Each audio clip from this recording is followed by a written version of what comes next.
In the beginning of the world, all things in heaven and earth existed in perfect harmony. God created the Garden of Eden, a paradise for the living. However, within this paradise lay a forgotten history. God, according his own image, created the first human, Adam. But Adam often sat by the river in Eden, lonely and forlorn.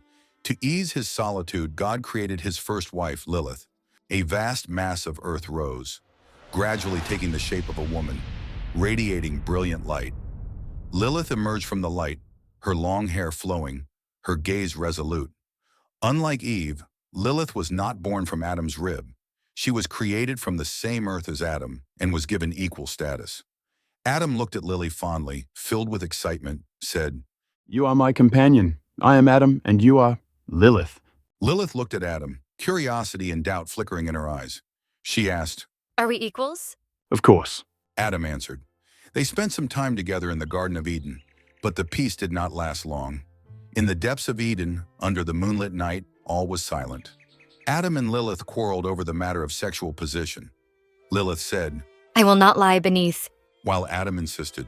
"I must be on top. You shall be beneath me." Lilith insisted on being treated as an equal, refused to lie beneath Adam, but Adam didn't agree with Lilith's stance, and their disagreement reached an impasse.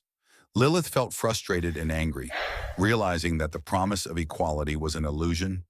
In her fury, she uttered God's secret name, invoking God's power to escape from Eden to find a life of her own freedom. She crossed the boundary of Eden, flew across the sea to the Red Sea. When God knew Lilith's betrayal, he sent 3 angels to retrieve her, saying, if she agrees to return, all will be well. But if she refuses, 100 of her offspring shall die each day.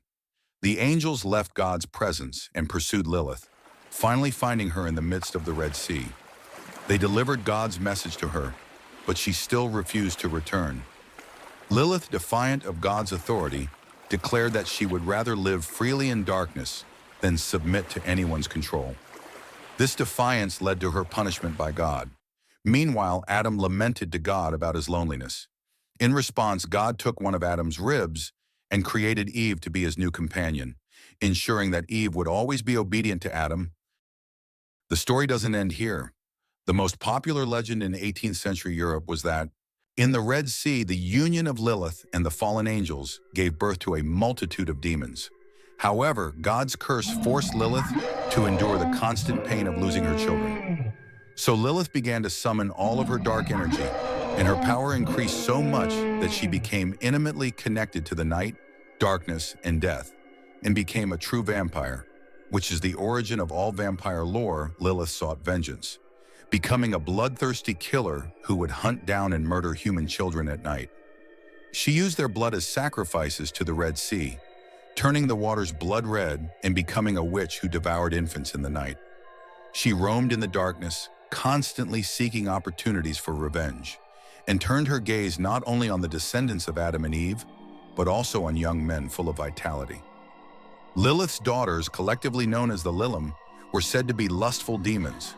On nights of the full moon, they transformed into beautiful women, seducing humans who are lost in the darkness, leading them into dangerous situations, and at the last moment revealed her sharp teeth to suck them dry of their life's blood, or appearing exclusively at night in men's dreams to have sex with them, sucking the essence of their souls.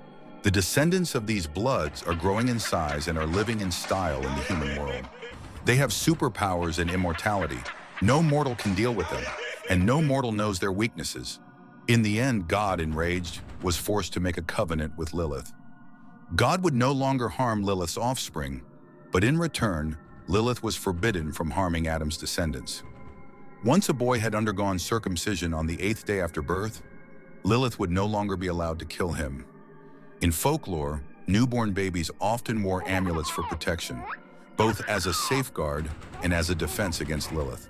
Ancient vampire scriptures claim that Lilith not only participated in the creation of the world, but also wielded half of the universe's power, chaos and darkness, standing in opposition to God, who represented order and light.